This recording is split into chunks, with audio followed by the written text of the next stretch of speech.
कहीं H1B परेशान कर रहा है तो कहीं H3N2। अमेरिका में कंजर्वेटिव एक्टिविस्ट चार्ली कर्क की मेमोरियल सर्विस में हजारों लोग पहुंचे, जिनमें डोनाल्ड ट्रंप और एलन मस्क भी शामिल हुए। तो भारत में नॉर्थ ईस्ट के बेहद लोकप्रिय गायक जुबीन गर्ग के अंतिम दर्शनों के लिए लाखों का हुजूम उमड़ पड़ा। नमस्कार, मैं हूं ऋचा अनिरुद्ध और आप देख रहे हैं खबरें अनकही। सबसे पहले दिन की 3 बड़ी खबरें। देश में नवरात्रि के पहले दिन यानी आज से जीएसटी रिफॉर्म्स लागू हो गए हैं और इसके साथ ही रोजमर्रा में इस्तेमाल किए जाने वाला किराना सामान, डेयरी प्रोडक्ट से लेकर टीवी, एसी और कार, बाइक्स तक तमाम चीजों के रेट में बदलाव हुआ है और ये सस्ते हो गए हैं। 5 से 18% तक के स्लैब में आने वाले कई सामानों को जीएसटी फ्री कर दिया गया है। प्रधानमंत्री नरेंद्र मोदी आज अरुणाचल प्रदेश के दौरे पर पहुंचे। पीएम मोदी ने ईटानगर में लोकल टैक्स पेयर्स, व्यापारियों और उद्योग जगत के प्रतिनिधियों के साथ जीएसटी रेट में किए गए संशोधन के प्रभावों पर चर्चा की। प्रधानमंत्री ने कहा कि नवरात्रि के पहले दिन मुझे इतने खूबसूरत पहाड़ देखने को मिले और आज से जीएसटी बचत उत्सव शुरू हो गया है। अमेरिकी सरकार के H1B वीजा की फीस बढ़ाने का असर भारतीय शेयर बाजार पर देखने को मिल रहा है। आईटी सेक्टर की दिग्गज कंपनियां टीसीएस और इंफोसिस के शेयरों में तेज गिरावट दर्ज की गई, जिसकी वजह से एक ही दिन में निवेशकों के करीब 63,000 करोड़ रुपए स्वाहा हो गए। 2009 में आमिर खान की एक फिल्म आई थी 3 इडियट्स, जिसमें एक गाना था, कंफ्यूजन ही कंफ्यूजन है, सॉल्यूशन कुछ पता नहीं। ये लाइन आजकल अमेरिकी राष्ट्रपति डोनाल्ड ट्रंप और उनके प्रशासन पर बिल्कुल फिट बैठ रही है। भारत पर रूस से तेल न खरीदने का दबाव बनाने के लिए ट्रंप इतनी हड़बड़ी में है कि कुछ न कुछ गड़बड़ी कर ही देते हैं। पहले टैरिफ बढ़ाकर 50% कर दिया।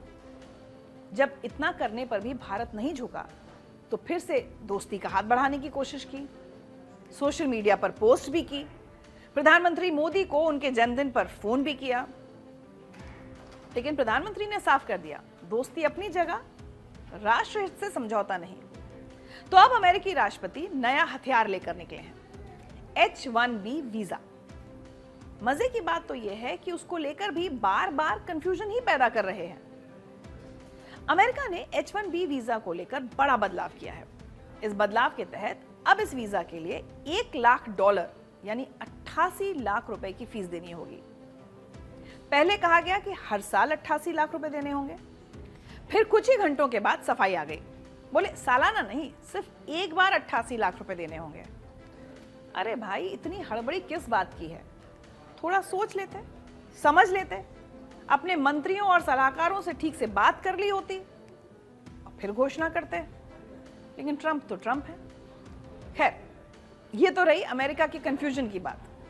अब आते हैं H1B वीजा पर, जिसको लेकर हाय तौबा मची है और लोगों के मन में कई तरह के सवाल उठ रहे हैं। तो चलिए मैं इस कंफ्यूजन को थोड़ा दूर करने की कोशिश करती हूँ। H1B वीजा की नई फीस सिर्फ उन वर्कर्स पर लागू होगी जो अभी अमेरिका से बाहर हैं और देश में काम करने के लिए वीजा के लिए अप्लाई कर रहे हैं। अगर कोई H1B वीजा होल्डर पहले से ही अमेरिका में रहकर काम कर रहा है या जिसका वीजा इस आदेश से पहले आ चुका है, तो उसे $1 लाख देने की जरूरत नहीं है। हालांकि रिन्यूअल के वक्त बढ़ी हुई फीस ही देनी होगी। H1B वीजा को लेकर लाए गए नियम सभी आवेदकों पर लागू नहीं होंगे। आदेश में कहा गया है कि department of homeland security $1 lakh की शर्त माफ कर सकता है अगर विदेशी वर्कर ऐसी जॉब कर रहा हो जो राष्ट्रीय हित वाली इंडस्ट्रीज जैसे डिफेंस कॉन्ट्रैक्टर्स या जरूरी हेल्थ केयर से जुड़ी हो। अमेरिकी रक्षा मंत्रालय से जुड़ी इंडस्ट्रीज में काम करने वाले वर्कर्स के लिए भी $1 लाख वाली शर्त लागू नहीं होगी। बहुत से लोगों को कंफ्यूजन हो रहा है कि नई वीजा फीस के बाद जो H1B होल्डर्स अभी अमेरिका में हैं, उनका स्टेटस रद्द हो जाएगा, लेकिन ऐसा नहीं है, क्योंकि नए नियम से मौजूदा H1B वीजा रद्द नहीं होता है। ये नियम सिर्फ उन H1B आवेदनों पर लागू होते हैं जो 21 सितंबर 2025 के बाद किए जाएंगे। जो लोग अभी अमेरिका में काम कर रहे हैं, उन पर नए नियम का असर नहीं होगा। आदेश के मुताबिक कंपनियां B वीजा यानी विजिटर वीजा देकर नए नियम से बच नहीं सकती हैं। अमेरिकी विदेश मंत्रालय इसको लेकर गाइडलाइंस भी जारी करने वाला है। आदेश में साफ कहा गया है कि कंपनियां H-1B वीजा होल्डर को देश में लाने के लिए विजिटर वीजा का इस्तेमाल नहीं कर सकती हैं, क्योंकि कई कंपनियों को लग रहा है कि अगर विजिटर वीजा पर वर्कर को देश में लाया जाएगा तो उन्हें नई फीस देने की जरूरत नहीं होगी। डिपार्टमेंट ऑफ होमलैंड सिक्योरिटी को ज्यादा सैलरी वाली ऊंचे पद वाली नौकरियों के लिए वर्कर्स को H-1B वीजा में प्राथमिकता देने को कहा गया है। इसका मतलब है कि जो कंपनियां एंट्री लेवल विदेशी वर्कर्स की सस्ते में हायरिंग करती हैं, उन्हें नए नियम से सबसे ज्यादा प्रभावित होना पड़ेगा। अगर आप एंट्री लेवल वाले वर्कर हैं तो फिर आपके लिए नौकरी पाना अमेरिका में कठिन होने वाला है। कई लोगों को यह भी कंफ्यूजन है कि $1 लाख उन्हें चुकाने होंगे, लेकिन ऐसा भी नहीं है। आदेश में कहा गया है कि जो भी कंपनी विदेशी वर्कर को हायर करेगी वो ही बढ़ी हुई वीजा फीस अदा करेगी। टेक्निकल भाषा में कहें तो जब भी कोई कंपनी किसी वर्कर के लिए H-1B वीजा को लेकर याचिका दायर करेगी तो उसे $1 लाख की फीस देनी होगी, तभी सरकार की तरफ से वीजा जारी किया जाएगा। अमेरिका में मिलने वाले H-1B वीजा का सबसे बड़ा लाभार्थी भारत ही है। ऐसे में इस फैसले का सबसे ज्यादा असर भारतीयों पर ही पड़ेगा।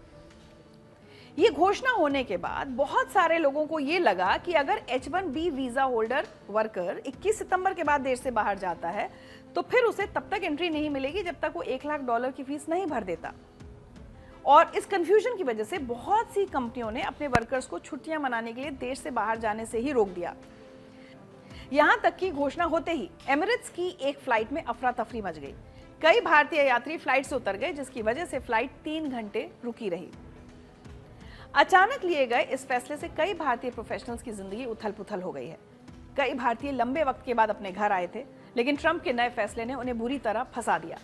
उधर अमेरिकी कंपनियां लगातार अपने विदेशी कर्मचारियों को मैसेज भेजकर 21 सितंबर से पहले वापस लौटने को कह रही थी।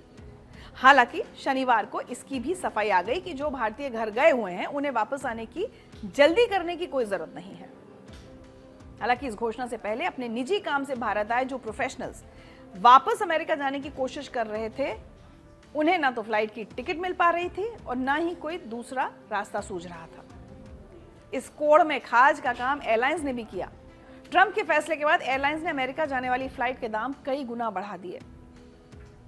दरअसल पिछले कुछ महीनों में दुनिया भर में टेक सेक्टर में खूब छटनी देखने को मिली है।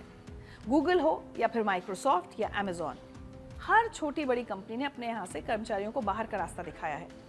ऐसे में H-1B वीजा पर काम कर रहे बहुत से भारतीयों के मन में ये सवाल है कि अगर उनकी नौकरी चली जाती है तो उनके पास क्या ऑप्शन बचते हैं। क्या जॉब जाने के बाद उन्हें नई नौकरी ढूंढने का मौका मिलेगा या फिर उन्हें बोरिया बिस्तर समेटकर भारत वापस लौटना होगा? तो देखिए, ऐसा बिल्कुल नहीं है। दरअसल अमेरिकी कानून कहता है कि अगर किसी H-1B वीजा होल्डर की जॉब चली जाती है तो उसके नॉन इमिग्रेंट स्टेटस को खत्म करने से पहले 60 दिन का ग्रेस पीरियड दिया जाता है। आसान भाषा में कहें तो अगर आपकी जॉब चली जाती है तो आपके पास नई जॉब ढूंढने या अमेरिका में कानूनी तौर पर रहने के लिए दूसरा कोई वीजा हासिल करने के लिए 60 दिन का समय होता है। ध्यान देने वाली बात यह है कि H-1B वीजा पर सिर्फ एक बार ही ग्रेस पीरियड का फायदा लिया जा सकता है। ये 60 दिन का ग्रेस पीरियड पूर्व राष्ट्रपति बराक ओबामा की सरकार के दौरान लाया गया था और 2017 में कानून बनाया गया था। हालांकि इस नियम में एक पेंच भी है। जिस सेक्शन के जरिए H-1B वीजा होल्डर को ग्रेस पीरियड मिलता है, उसमें यह भी कहा गया है कि गृह मंत्रालय अपनी मर्जी से ग्रेस पीरियड को खत्म या छोटा कर सकता है। कुल मिलाकर H-1B वीजा वर्कर के पास अमेरिका में जॉब जाने के बाद वहां बने रहने के कई सारे ऑप्शन हैं। सबसे ज्यादा आसान है दूसरी नौकरी ढूंढना, क्योंकि कई कंपनियां एक्सपीरियंस वाले वर्कर्स की तलाश में रहती हैं। यहाँ ये जानना भी जरूरी है कि H-1B वीजा होता क्या है और किसको मिलता है। तो H-1B वीजा एक टेम्पररी वर्क वीजा है जिससे अमेरिकी कंपनियां स्पेशल स्किल्स वाले विदेशी प्रोफेशनल्स को हायर कर सकती हैं, जैसे IT, इंजीनियरिंग, साइंस, फाइनेंस, इन सभी सेक्टर्स में। इसको सीधे अप्लाई नहीं किया जा सकता, कंपनी स्पॉन्सर करती है। मतलब पहले अमेरिका की कंपनी से आपको जॉब ऑफर आएगा, फिर वही कंपनी आपके लिए H-1B वीजा की रिक्वेस्ट फाइल करती है। वैसे तो वीजा आमतौर पर 3 साल का होता है, जिसे बढ़ाकर कुल 6 साल तक किया जा सकता है। बीच में अगर आप नौकरी बदलते हैं तो नई पिटीशन जरूरी होती है। H-1B वीजा के लिए हर साल लिमिटेड सीटें होती हैं, इसलिए ज्यादातर केस में लॉटरी लगती है। हालांकि कुछ यूनिवर्सिटी या रिसर्च जॉब्स पर यह लिमिट लागू नहीं होती। अगर और कोई डाउट है तो कमेंट करके आप हमसे पूछ सकते हैं। हम पूरी कोशिश करेंगे कि आपके सारे डाउट्स हम क्लियर करें। Now let's look at the positives. Trump सरकार के नए आदेश ने H1B वीजा की राह देख रहे बहुत सारे भारतीयों को सोचने पर मजबूर कर दिया कि उन्हें अमेरिका से बुलावा आएगा भी या नहीं। अगर नहीं भी आता है तो परेशान होने की जरूरत नहीं है। ऐसे कई देश हैं जहां वो जॉब के लिए जा सकते हैं। इस लिस्ट में पहला नाम अमेरिका के पड़ोसी देश कनाडा का आता है। यहां पर फेडरल स्किल वर्कर प्रोग्राम या FSWP चलाया जाता है, जो विदेशी वर्कर्स को आसानी से वर्क वीजा देता है। IT सेक्टर में जॉब के लिए FSWP काफी अच्छा ऑप्शन है। कनाडा में नौकरी करने की सबसे अच्छी बात यह है कि यहां पर आसानी से परमानेंट रेजिडेंसी भी मिल जाती है। जर्मनी को यूरोप का आर्थिक इंजन कहा जाता है। मैन्युफैक्चरिंग एंड इंजीनियरिंग के लिए जर्मनी काफी अच्छा देश है। यहाँ पर जॉब सीकर वीजा मिलता है, जो 6 महीने तक देश में रहकर जॉब ढूंढने का ऑप्शन देता है। नौकरी मिलने पर इस वीजा को वर्क वीजा में बदला जा सकता है। इसके अलावा स्किल्ड वर्कर्स के लिए EU ब्लू कार्ड प्रोग्राम है, जो उन्हें आसानी से जर्मनी में जॉब दिलाता है। अगर आप एशिया में जॉब करना चाहते हैं तो फिर सिंगापुर आपके लिए बेस्ट ऑप्शन है। यहाँ पर स्किल्ड वर्कर्स के लिए एम्प्लॉयमेंट पास हासिल करने का विकल्प है। सिंगापुर का वर्क वीजा प्रोसेस भी काफी सरल है। इतना ही नहीं, सिंगापुर में सैलरी भी काफी अच्छी है। वैसे भारत का पड़ोसी UAE भी स्किल्ड वर्कर्स के लिए अच्छा देश है। यहाँ पर वीजा प्रोसेस काफी आसान है। इसके अलावा यहाँ इनकम टैक्स भी नहीं है, जिस वजह से भारतीयों के लिए UAE में जॉब करना फायदे का सौदा है। ऑस्ट्रेलिया को उसकी हाई क्वालिटी वर्क लाइफ के लिए जाना जाता है। यहाँ जनरल स्किल्ड माइग्रेशन प्रोग्राम चलाया जाता है, जो स्किल्ड वर्कर्स को देश में आसानी से आने का ऑप्शन देता है। सपनों की सरजमी अमेरिका अब पहले जैसी नहीं रही। H1B वीजा पर नए नियम दिखाते हैं कि ट्रंप प्रशासन इमिग्रेशन ही नहीं बल्कि इकोनॉमिक्स नेशनलिज्म भी चला रहा है। ट्रंप के ताजा फैसले ने साफ कर दिया है कि अमेरिका अब अपनी धरती पर विदेशी टैलेंट को बुलाने से पहले उसकी कीमत तौलना चाहता है। सवाल बड़ा है, क्या ये पॉलिसी अमेरिकी अर्थव्यवस्था को मजबूती देगी या फिर उन कंपनियों को ही कमजोर कर देगी जो भारतीय दिमागों के बदौलत खड़ी हुई हैं। ट्रंप का यह खेल सिर्फ वीजा तक सीमित नहीं बल्कि लाखों सपनों और करियर से सीधा जुड़ा है। और लगातार कई महीनों के अपने बर्ताव और भाषा से ट्रंप ये जता चुके हैं कि वो ना तो भरोसे के काबिल हैं, ना दोस्ती के। ना उन्हें अपने देश की कंपनियों की फिक्र है, ना दुनिया के लोगों की। वो किस दुनिया में रहते हैं, क्या चाहते हैं और अगले क्षण क्या करने वाले हैं, ये शायद वो खुद ही नहीं जानते। ये कहानी सिर्फ एक एयरपोर्ट की नहीं है, ये उत्तर भारत के सबसे बड़े सपने की कहानी है जो अब सच होने वाला है। नोएडा से लेकर मथुरा, अलीगढ़, आगरा और पूरा पश्चिमी उत्तर प्रदेश, एक ऐसा इलाका जो अब तक दिल्ली एयरपोर्ट पर निर्भर था, अब उसे अपना ग्लोबल कनेक्शन मिल जाएगा। जी हाँ, बात हो रही है जेवर एयरपोर्ट की, जिसे हम नोएडा इंटरनेशनल एयरपोर्ट के नाम से जानते हैं। नागरिक उड्डयन मंत्री राम मोहन नायडू के मुताबिक जेवर के नोएडा इंटरनेशनल एयरपोर्ट का उद्घाटन 30 अक्टूबर 2025 को होगा और 45 दिनों के अंदर वहां से कमर्शियल ऑपरेशंस शुरू करने की तैयारी है। यानी नवंबर के आखिर से मिड दिसंबर तक पहली उड़ान शुरू होने की उम्मीद है, जिसमें कम से कम 10 शहरों से शुरुआती कनेक्टिविटी का प्लान है। यानी नोएडा इंटरनेशनल एयरपोर्ट पर पैसेंजर चेक इन करके मुंबई, हैदराबाद और बेंगलुरु जैसे शहरों के लिए उड़ान भर सकेंगे। शुरुआत में यहां सालाना 1 करोड़ 20 लाख यात्रियों की क्षमता रहेगी, लेकिन योजना यह है कि 4 चरणों में इसे बढ़ाकर 7 करोड़ यात्रियों तक ले जाया जाए। 7 करोड़ मतलब पूरा मुंबई एयरपोर्ट और बेंगलुरु एयरपोर्ट मिलकर जितना काम कर रहे हैं उससे कहीं ज्यादा। दिल्ली का इंदिरा गांधी इंटरनेशनल एयरपोर्ट धीरे धीरे ओवर क्राउडेड होता जा रहा है। ये हम सब जो लोग यहाँ रहते हैं या जैसे एयरपोर्ट का इस्तेमाल करते हैं वो जानते हैं। यात्रियों की संख्या आसमान छू रही है और नए टर्मिनल्स के बावजूद भीड़ का दबाव साफ दिखता है। ऐसे में दिल्ली NCR और पश्चिमी यूपी के यात्रियों को दूसरा विकल्प चाहिए ही था। जेवर को इसलिए चुना गया क्योंकि ये दिल्ली, नोएडा, गाजियाबाद, मेरठ, यहाँ तक कि उत्तराखंड तक भी एयर कनेक्टिविटी का गेटवे बन सकता है। नोएडा इंटरनेशनल एयरपोर्ट कोई छोटा मोटा हवाई अड्डा नहीं है। इसकी खासियत का अंदाजा इसी बात से लगा सकते हैं कि इसे बनाने में 29,650 करोड़ रुपए खर्च हुए हैं। 5,845 हेक्टेयर जमीन पर बना यह एयरपोर्ट इतना बड़ा है कि एक साथ यहाँ 178 विमान खड़े हो सकेंगे। 6 रनवे के साथ ये एशिया का सबसे बड़ा ग्रीनफील्ड एयरपोर्ट कहलाएगा। इस एयरपोर्ट को यमुना एक्सप्रेसवे से डायरेक्ट जोड़ा गया है। भविष्य में दिल्ली मेट्रो और बुलेट ट्रेन जैसी हाई स्पीड कनेक्टिविटी भी यहाँ की लिस्ट में है, जिससे एयरपोर्ट तक की आवाजाही आसान होगी। सरकार इसे कार्गो हब की तरह भी देख रही है। यहाँ से सिर्फ पैसेंजर नहीं बल्कि उत्तर प्रदेश के बिजनेस जैसे लेदर, आम, इलेक्ट्रॉनिक्स सब सीधा यूरोप अमेरिका की उड़ान पकड़ लेंगे।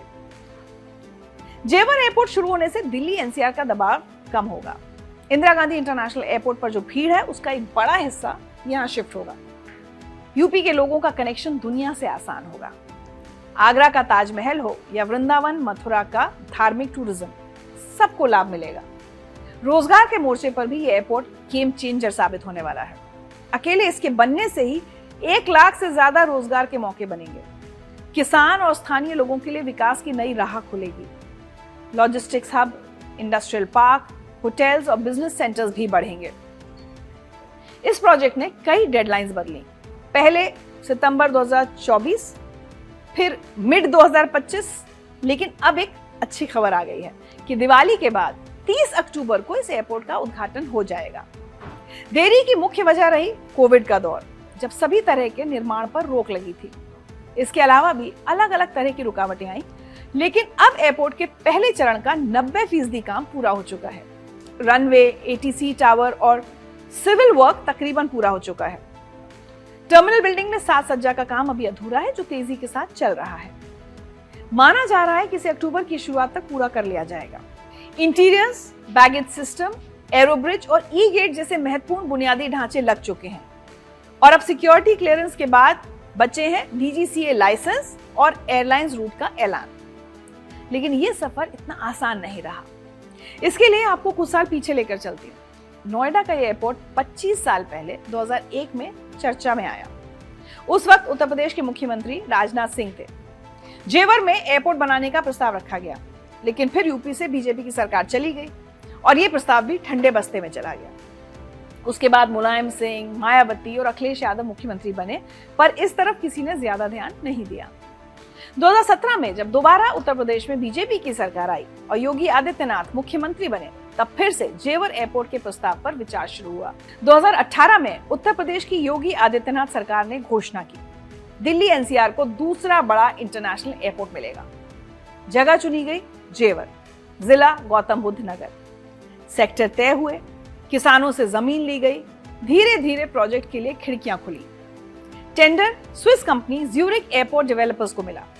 2021 में प्रधानमंत्री मोदी ने इसका शिलान्यास किया और तब से मशीनें लगातार यहां काम कर रही हैं। अब 2025 के अंत तक हकीकत हमारे सामने होगी। 30 अक्टूबर को जेवर एयरपोर्ट का पहला टर्मिनल चालू हो जाएगा। जब किसी इलाके से वर्ल्ड क्लास इंफ्रास्ट्रक्चर जुड़ जाता है तो सिर्फ हवाई जहाज ही नहीं उड़ते, आर्थिक उन्नति भी उड़ान भरती है। जेवर एयरपोर्ट को लेकर सरकार की यही उम्मीद है कि ये यूपी की पहचान को ग्लोबल स्टेज तक ले जाएगा। और हाँ, जब अगली बार कोई कहे कि यूपी सिर्फ राजनीति के लिए खबरों में रहता है, तो आप उसे बता सकते हैं कि अब यूपी आसमान की ऊंचाइयों तक पहुंचने की तैयारी कर चुका है और टेक ऑफ होगा एशिया के सबसे बड़े एयरपोर्ट जेवर एयरपोर्ट से। आप लोगों ने नोटिस किया होगा कि 2020-21 से पहले हमें अगर तेज बुखार भी आ जाता था तो हम ज्यादा टेंशन नहीं लेते थे, लेकिन कोविड के बाद हालात ये हैं कि अगर एक छींक भी आ जाए तो हम डर जाते हैं।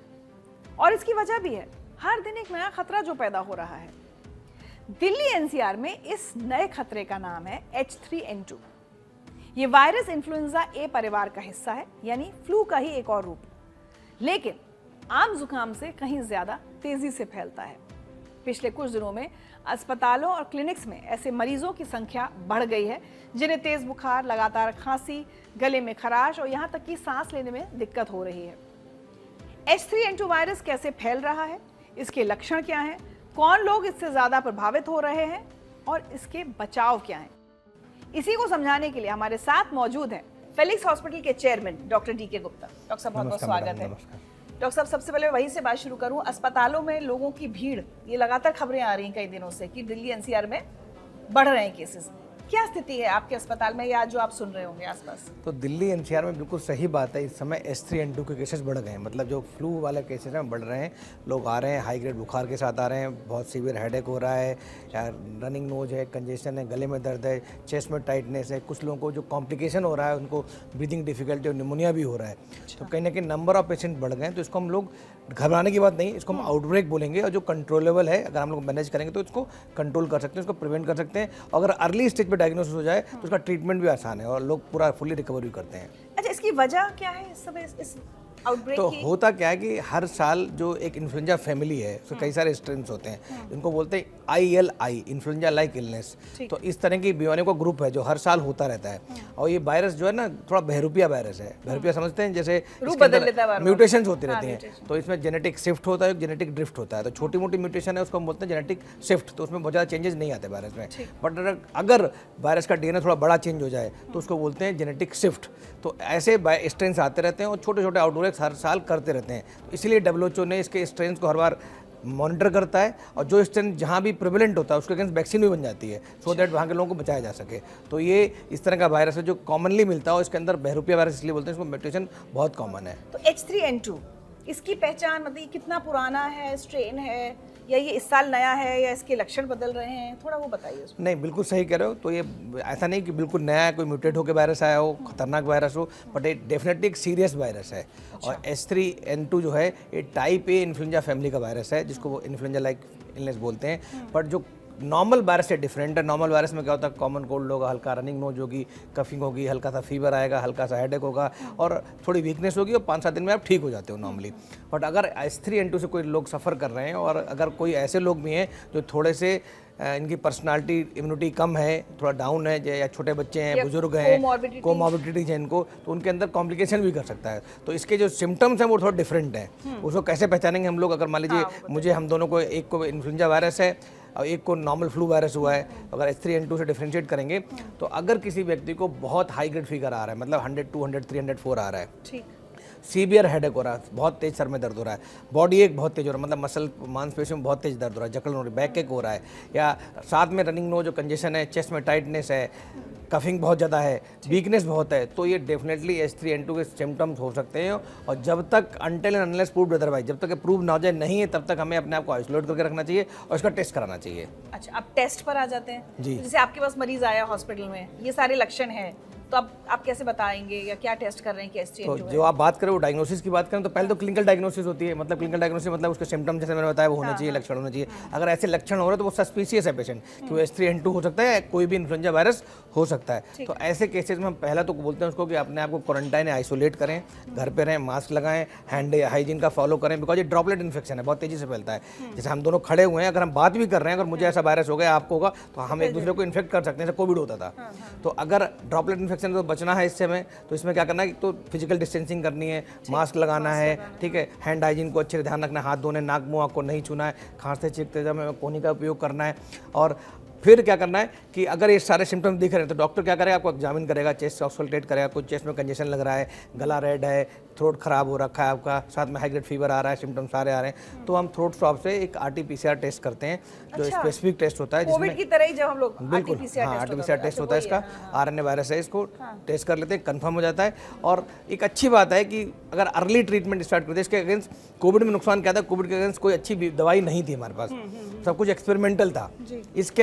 इसके अगेंस्ट हमारे पास प्रूवन मेडिकेशन हैं। तो अगर वो 48 घंटे के अंदर, 48 घंटे के अंदर हमने मेडिसिन स्टार्ट करते हैं, जिसको एंटीवायरल ड्रग बोलते हैं, तो रिकवरी बहुत फास्ट होती है। अच्छा, और लापरवाही हो जाए तो क्या इसमें मौत जैसा खतरा भी है? हाँ, तो पहली बात तो किसको ध्यान रखना चाहिए, बहुत इंपॉर्टेंट है, कौन से लक्षण खतरनाक हो सकते हैं, किसको ध्यान रखना चाहिए। तो छोटे बच्चे 5 साल से कम है, गर्भवती महिलाएं हैं, बुजुर्ग 60 साल से ऊपर है, ऐसे लोग जिनको हाइपरटेंशन है, हाई ब्लड प्रेशर है, डायबिटीज है, अस्थमा है, COPD है, डायलिसिस पे, CKD है, किडनी डिजीज है, हार्ट फेलियर के पेशेंट्स हैं, इम्यूनोसप्रेशन के पेशेंट हैं, मतलब जिनको स्टेरॉइड चल रहे हैं, कैंसर के पेशेंट्स हैं, इन लोगों को बिल्कुल बहुत ज़्यादा अपने आप को सुरक्षित रखना है, सेफ रखना है। और अगर इनको ऐसे सिम्टम्स आए तो तुरंत डॉक्टर के पास संपर्क करना है, मतलब ऐसे लक्षण आ रहे हैं। अगर किसी को फ्लू हो रखा है, जैसे मान लीजिए मुझे, आपको, किसी को फ्लू हुआ, सिंपल फ्लू था, हाई ग्रेड फीवर था, बट कौन से ऐसे सिम्टम्स हैं जब तुरंत हमें डॉक्टर को संपर्क करना बहुत इंपॉर्टेंट है। नॉर्मली हम फ्लू को तुरंत हम डॉक्टर के पास नहीं जाते हैं। हम कहते हैं कि पैरासीटामोल ले लें, दवाई ले लें, रेस्ट कर लें, फ्लूइड खूब सारा ले लें, अच्छी नींद ले लें और ठीक हो जाते हैं। बट अगर ऐसा कोई व्यक्ति जिसको फ्लू के सिम्टम्स हैं, हाई ग्रेड फीवर है, और साथ में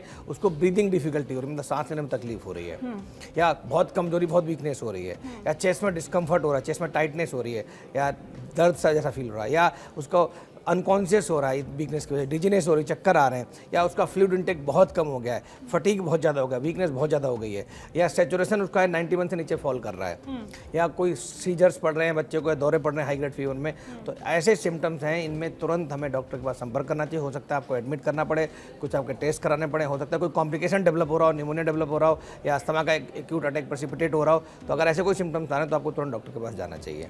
डॉक्टर साहब, एक ना कंफ्यूजन हमेशा होता है, मतलब मैं अगर अपनी पर्सनल बात करूँ, हमें अपने लिए भी होता है, ये जो सिम्टम्स एंड और होते हैं, या जैसे मुझे बुखार है, बुखार 102 नहीं है, लेकिन बाकी सिम्टम्स हैं कि खांसी है, जुकाम है, फटीग है, सब है, लेकिन हाँ बुखार 102 103 नहीं गया, तो ये H3N2 नहीं है इसका मतलब? नहीं, ऐसा नहीं है बिल्कुल।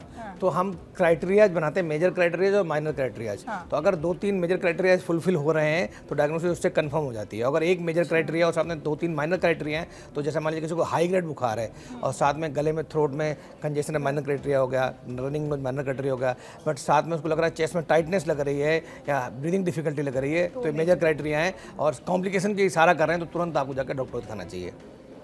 और हाई ग्रेड फीवर तो बिल्कुल, अगर 102 103 से ऊपर तो आपको इन्वेस्टिगेट कराना ही है, इसलिए नहीं H3N2 है, हो सकता है उसको डेंगू हो, टाइफाइड हो, मलेरिया हो, जो इसमें और फैले हुए हैं, तो ये भी हो सकता है ना, कोई दूसरी बीमारी हो, तो उसको इग्नोर हमें नहीं करना है। हाई ग्रेड फीवर हेडेक के साथ आ रहा है, वॉमिटिंग के साथ आ रहा है, वीकनेस के साथ आ रहा है, टेस्ट कराने तो टेस्ट करना चाहिए। लापरवाही और सेल्फ मेडिकेशन बिल्कुल नहीं करना चाहिए। सेल्फ मेडिकेशन कर सकते हैं, बताता हूँ क्या। आपको फ्लूइड खूब सारा लेना है, तरल पदार्थों का सेवन करना है, सूप पीना है, अदरक की चाय पीनी है, साथ में बेड रेस्ट लेना है, बिल्कुल आइसोलेशन का रखना है, आपको मास्क लगाना है, लिक्विड लेने के बाद नींद अच्छे से लें, स्लीप अच्छे से लें, 8 से 10 घंटे सोना है आपको, और साथ में बुखार के लिए पैरासीटामोल ले सकते हैं, गार्गल्स कर सकते हैं, स्टीम ले सकते हैं, ये सारे सपोर्टिव ट्रीटमेंट है जिनको आप ले सकते हैं। बट एंटीवायरल ड्रग जैसे टैमीफ्लू जिसको देते हैं, बहुत सारे लोग ओवर द काउंटर ले लेते हैं, वो नहीं लेना है। इसमें एंटीबायोटिक नहीं लेनी है, मैं फिर बताऊँगा। अच्छा, लोग गलती करते हैं, जैसे बहुत सारे लोग क्या करते हैं आजकल, गला खराब हुआ, एजिथ्रोमाइसिन ले ली, जैसे कोविड में नहीं होता, ओवर यूज, डिसयूज, मिसयूज हुआ था एजिथ्रोमाइसिन का। अभी भी लोग ऑगमेंटिन है, एजिथ्रोमाइसिन है, बहुत सारे सिफिक्सिम है, ऐसे बहुत सारे एंटीबायोटिक्स हैं जो ओवर द काउंटर लेते हैं, इवन डॉक्टर भी प्रिस्क्राइब कर देते हैं। तो मैं यही कहूँगा, जब तक डायग्नोसिस कंफर्म ना हो तब तक आपको एंटीबायोटिक नहीं लेनी है। डायग्नोसिस कंफर्म हो जाती है तो अगर एंटीवायरल है तो एंटीवायरल लेना है, मतलब अगर वायरल बीमारी है जैसे टैमीफ्लू लेना है, अगर आपको H3N2 है, अगर आपको टाइफाइड है तो आपको एंटीबायोटिक लेनी है, अगर आपको डेंगू है तो सिर्फ सपोर्टिव ट्रीटमेंट लेना और कुछ नहीं लेना है। बट ये डिसीजन डॉक्टर को करने दें, खुद ना करें। बिल्कुल। एक चीज़ डॉक्टर साहब और बताइए, जैसे मुझे हुआ, बुखार हुआ, कुछ हुआ, और शुरू में जैसे आपने कहा बहुत लोग हमारे यहाँ सेल्फ मेडिकेशन की बीमारी होती है, एंटीबायोटिक की कोई डोज ले ली या एंटी एलर्जिक ले ली, एंटी एलर्जिक्स भी बहुत लोग ले लेते हैं। उसके बाद अगर हम अस्पताल आएंगे टेस्ट कराने, तो क्या टेस्ट की रिपोर्ट ठीक नहीं आ पाएगी? ये भी एक प्रॉब्लम है। अगर किसी को बैक्टीरियल इन्फेक्शन है या वायरल इन्फेक्शन भी है, उसने एंटीवायरल या एंटीबैक्टीरियल ले लिया, तो रिपोर्ट्स थोड़ी सी गड़बड़ हो सकती हैं, खासकर कल्चर्स चेंज हो जाते हैं। तो कल्चर नहीं मिलेगा आपको तो पता नहीं लगा कौन सा बैक्टीरिया टाइफाइड का था या कोई सेप्टिसीमिया, कोई दूसरा बैक्टीरिया, वो आइसोलेट नहीं कर पाएंगे और उसकी वजह से आपको एक्यूरेट दवाई देनी है, एक्यूरेट मेडिसिन देनी, वो नहीं पॉसिबल हो पाएगी। तो इसलिए कभी भी एंटीवायरल ड्रग और एंटीबैक्टीरियल ड्रग, मतलब एंटीबायोटिक्स और एंटीवायरल ड्रग कभी भी बिना डॉक्टर की सलाह के नहीं चालू करने चाहिए। वैक्सीन है इसके लिए या ओरल मेडिसिन? ये बहुत अच्छा सवाल है। वैक्सीन है, प्रिवेंटेबल डिजीज है, और वैक्सीन जो है वो फ्लू शॉट के नाम से जानी जाती है। हम सब फेमस हैं इससे, खास करके जो आप जैसे लोग हैं, जो पब्लिक फिगर्स हैं, जो हाई भीड़ वाले इलाके में काम कर रहे हैं, डॉक्टर्स हैं, एडमिन के लोग हैं, पुलिस के लोग हैं, बच्चे हैं छोटे 5 साल से कम, बुजुर्ग हैं 60 साल से ऊपर, या जिनको जो कोमॉर्बिडिटी जैसे हमने बताया था वो हैं, उन सबको हर साल फ्लू शॉट लेना चाहिए, मैंडेटरी है, और आपको बारिश से पहले लेना चाहिए। इंडिया की बात करें तो साल में एक बार लेना पड़ेगा फ्लू शॉट। छोटा बच्चा तो 2 डोज लगती हैं फर्स्ट टाइम, उसका हर साल 1 लगती है। अच्छा, तो हर साल हम लोग फ्लू शॉट ले लें तो ये, लेकिन अब जैसे क्या होता है, अब कुछ नया स्ट्रेन आ गया तो हमने जो फ्लू शॉट लिया है वो उसके लिए है या नहीं? तो इसलिए तो मैंने बोला आपको हर साल लेना है। तो हर साल क्या होता है, WHO बताता है इस साल कौन सा स्ट्रेन प्रेवलेंट है, और क्वाड्रिवेलेंट होता है वैक्सीन। एक वैक्सीन के अंदर 4 स्ट्रेन होते हैं। अच्छा, तो वो आपका जो वैक्सीन है वो 4 H3N2 जैसे 4 स्ट्रेन से आपको प्रोटेक्शन देगा, सुरक्षा देगा उसको। ठीक है। हो ही ना, इसके लिए क्या करें? बहुत अच्छी मास्क बात लगा है। के रखें। तो हो ही ना, तो ये बड़ी कॉन्टेजियस डिजीज है, इस कहना बड़ा मुश्किल है, हो ही ना, बिकॉज ये ड्रॉपलेट इन्फेक्शन से फैल रही है, बच्चे स्कूल हमारे जा रहे population हैं, और- पॉपुलेशन बहुत है, हम लोग ट्रेवल बहुत ज़्यादा करते हैं, जो क्राउडेड प्लेस में जाते हैं, तो ऐसा तो मुश्किल है, बट प्रिवेंशन कर सकते हो, मतलब मास्क लगा के जाना, अगर आप बाहर जाते हैं, आप हैंड हाइजीन का ध्यान रखना है, नाक मुंह आँख को नहीं छूना है आपको, बार बार खांसते छींकते समय कोहनी को या टिश्यू पेपर को यूज़ करना है। अगर आपको सिम्टम हो रहे हैं, किसी और को सिम्टम हो रहे हैं, खासकर बच्चों को सिम्टम बहुत कॉमन होते हैं छोटे बच्चों में, तब भी स्कूल नहीं भेजना चाहिए, क्रच में नहीं भेजना, बिकॉज सबको फैला देगा बच्चा, तो वो ध्यान रखना है आपको। और हर साल वैक्सीन जरूर लेनी है, बहुत सिंपल वैक्सीन है, सेफ वैक्सीन है, और इवन प्रेग्नेंट महिलाएं भी ले सकती हैं इसको, जो पता है फ्लू आपको? शॉट कह रहे हैं, हाँ, उसका गर्भवती क्या महिला भी नाम ले है? सकती हैं, फ्लू शॉट के नाम से आता है। अच्छा, फ्लू शॉट। कई सारे कंपनियां जिनके नाम से आता है, तो वो क्वाड्रीवेलेंट वैक्सीन है, वो अच्छी वैक्सीन है, बहुत सारे मैन्युफैक्चरर्स हैं जो बनाते हैं, और बहुत अच्छी वैक्सीन है, बहुत इफेक्टिव वैक्सीन है। इससे एक फ़ायदा होगा कि आपके जो रिकरेंट इन्फेक्शन होते हैं हर साल में, वो थोड़े कम हो जाएंगे, और जो कॉम्प्लिकेशंस अगर होगा भी फ्लू आपको, तो जो कॉम्प्लिकेशंस हैं, जैसे निमोनिया है या ARDS है आपको, या चेस्ट कंजेशन, वो कम हो जाएगा। तो ये बारिश शुरू होने से पहले, मतलब हम कहें कि मई के आखिर में या जून में हमें ले लेना चाहिए। हाँ, मई में लेना चाहिए। लेकिन अब जिसने नहीं लिया है वो अब क्या, अब अभी भी ले सकता है? सकता है, और नेक्स्ट ईयर बारिश के सीजन से पहले ले लेगा। ठीक है, तो चलते चलते अब सिर्फ ये है कि आखिर में अभी आपको अब H3N2 की जो बार बार खबरें आ रही हैं, जहाँ से हमने बात शुरू की थी, अभी ये खतरा आपको आगे कितना बड़ा दिख रहा है? क्योंकि अब सर्दियाँ शुरू होंगी, क्या ये अब अभी रुक जाएगा या खतरा बढ़ेगा? नहीं, खतरा बढ़ेगा नहीं, बट हाँ थोड़े बहुत आउटब्रेक्स हो सकते हैं इस एरिया में, हर एरिया में हो सकते हैं, कहीं पे भी हो सकता है, पता नहीं होता है, जहाँ पे भी पेशेंट ज़्यादा होंगे, जहाँ पे भी कॉन्टेजियस है बहुत, तो फैल सकता है, तो इसलिए हम सबको अपनी सुरक्षा खुद करनी, prevention is better than cure, हम सब जानते हैं कि अगर बचाव बेहतर है ट्रीटमेंट से, और अर्ली डायग्नोसिस भी बेहतर है। अगर आप बचाव नहीं भी कर पाए मान लो किसी वजह से, तो अर्ली डायग्नोसिस बहुत बेहतर है। मतलब एक तो पहले तो फ्लू शॉट लगवाना है, जो मैंने बताया तरीके, उनसे बचना है आपको उसके तरीकों से, और साथ में अगर किसी को होता है, ऐसे सिम्टम्स आते हैं, तो घर में आइसोलेट करें और टेस्ट करें, और डॉक्टर से अवश्य मिलें। ठीक है, और मास्क और नमस्ते अब तो न्यू नॉर्मल हो गया है, हमारा संस्कार है हमारे, जिनको हमें पालन करना है। चलिए बहुत बहुत धन्यवाद thank you ma'am, thank you, बहुत अच्छा लगा आपसे, thank you ma'am, thank you, और मिलते रहेंगे, मुलाकात पक्का होती पक्का, thank you ma'am, thank you, thank you. Zubeen Garg एक ऐसी आवाज जो असम की मिट्टी से उठकर करोड़ों दिलों की धड़कन बन गई। नॉर्थ ईस्ट के सबसे लोकप्रिय कलाकार जुबीन गर्ग अब हमारे बीच नहीं है, लेकिन उनकी धुनें अब भी हवा में महसूस की जा सकती हैं, और यही धुनें हमें बताती हैं कि सच्ची कला कभी नहीं मरती। असम के प्रिय और बॉलीवुड के लोकप्रिय सिंगर जुबीन गर्ग का 19 सितंबर को सिंगापुर में निधन हो गया। एक हादसे ने उन्हें हमसे छीन लिया, और खबर मिलते ही पूरा असम थम सा गया। गलियों में सन्नाटा, आंखों में आंसू, और दिलों में वही सवाल, इतनी प्यारी आवाज इतनी जल्दी क्यों चली गई? लेकिन ये कहानी सिर्फ हादसे की नहीं है, ये उस जुड़ाव की कहानी है जो एक कलाकार और लोगों के बीच बिना किसी शर्त के बनता है। इमरान हाशमी की फिल्म गैंगस्टर के फेमस या अली गाने ने उन्हें बॉलीवुड में रातों रात स्टार जरूर बना दिया, पर उनके दिल की धड़कन असमिया गीतों में बसती थी। वो सिर्फ एक गायक नहीं थे, वो सादगी, मुस्कुराहट और उम्मीद के प्रतीक थे। स्टेज पर उनका हर कदम, हर मुस्कान लोगों को ये भरोसा देती थी कि सपने सच होते हैं। जुबीन का पार्थिव शरीर 21 सितंबर को गुवाहाटी पहुंचा तो सड़कों पर भीड़ थी, लेकिन शोर नहीं, एक शांत सा सम्मान, जैसे हर व्यक्ति कह रहा हो तुम गए नहीं, साथ हो। यही किसी कलाकार की सबसे बड़ी कमाई होती है, लोग उसे अपने परिवार की तरह याद करते हैं। एयरपोर्ट से लेकर उनके घर तक के रास्ते में लोग फूल बरसा रहे थे, लोग उनकी फोटोज और बैनर हाथों में लिए थे, उनके गाने गाते हुए जुबीन को विदाई दे रहे थे।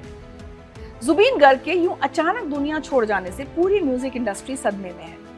पूरे असम और पूर्वोत्तर राज्यों में मातम है, फैंस के बीच शोक की लहर है, और चाहने वाले अपने फेवरेट सिंगर को याद कर आंसू बहा रहे हैं। जुबीन गर्ग की पॉपुलैरिटी किसी पीआर, किसी चार्ट बस्टर की मोहताज नहीं थी।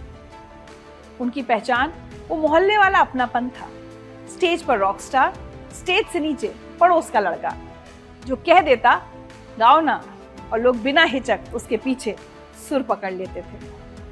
उन्होंने शोहरत के बीच भी असम की मिट्टी नहीं छोड़ी, मुंबई के बड़े मौके ठुकराकर अपनी बोली, अपनी धरती, अपने त्योहारों और अपने लोगों के साथ खड़े रहे। इसलिए वो गायक कम, घर के सदस्य ज्यादा बन गए, और यही उनकी विदाई पर देखने को मिला। 21 सितंबर को गुवाहाटी के सरूसजाई स्टेडियम में 1 लाख से ज्यादा लोग जुबीन गर्ग के अंतिम दर्शन के लिए कतार लगाकर पहुंचे। भीषण गर्मी के बावजूद हजारों प्रशंसक रात से ही खेल परिसर के बाहर जमा रहे और दिन बढ़ने के साथ भीड़ और बढ़ती गई। राज्य ने उन्हें अपने सबसे बड़े बेटे की तरह विदा देने का फैसला किया। राजकीय शोक, सम्मान के साथ अंतिम सफर और भीड़ का ये यकीन कि जुबिन को दिया गया प्यार कभी कम नहीं पड़ेगा। सरकार, प्रशासन और नेताओं के बयान अपनी जगह हैं, पर सच्चाई ये है कि असम की जनता ने उन्हें जिस तरह कंधों पर बिठाया, रास्तों पर फूलों की बारिश की, वो बता देता है कि लोकप्रियता असल में दिलों की गिनती होती है, ना कि सिर्फ सोशल मीडिया लाइक्स की। एक कलाकार की असली कमाई पैसों से नहीं, चाहने वालों के प्यार से आंकी जाती है। और जुबिन वाकई बहुत अमीर निकले। जुबिन ने हमें 2 बातें सिखाई। मेहनत कभी बेकार नहीं जाती और कला की भाषा सबको जोड़ती है। छोटे शहर से उठकर बड़ी दुनिया तक पहुंचने की उनकी कहानी हर युवा को हिम्मत देती है कि खुद पर भरोसा रखो। आज शौक है, कल विरासत, और विरासत का मतलब सिर्फ यादें नहीं, जिम्मेदारी भी है। स्थानीय कलाकारों को मंच देना, संगीत और आयोजनों में सुरक्षा को प्राथमिकता देना और कला के लिए एक सुरक्षित, सम्मानजनक माहौल बनाना। जुबिन गर्ग अपने फैंस को बहुत सारी खूबसूरत यादें देकर गए हैं, लेकिन उनकी संगीत यात्रा अनंत है, जो हर दिल में गूंजती रहेगी। कड़क टीम की तरफ से भी जुबिन गर्ग को भावभीनी श्रद्धांजलि। स्टेज आज खाली है, पर असर बाकी है। माइक्रोफोन खामोश है, पर गूंज बाकी है। अलविदा नहीं कहेंगे, बस इतना कहेंगे, धन्यवाद जुबिन, तुम हर धुन में मिलते रहोगे, हर मुस्कान में, हर आंसू में, हर उम्मीद में। जुबिन के गाए एक गीत की कुछ लाइंस के साथ ही आज का ये शो यहीं खत्म कर रही हूं। अपनी पलकों में सपने लपेटे हुए, सारे अरमा दिल में समेटे हुए, छोड़कर तेरी दुनिया को मैं चला, अब तो है बस यही मेरे दिल की सदा, अलविदा अलविदा अलविदा। गम की तारीखियों में खो रही जिंदगी, जिंदगी से जुदा हो रही जिंदगी, तुम्हें मुबारक हो 2 जहां की खुशी, कह के खुदा हाफिज सो रही जिंदगी, छोड़कर तेरी दुनिया को मैं चला, अब तो है बस यही मेरे दिल की सदा, अलविदा अलविदा अलविदा।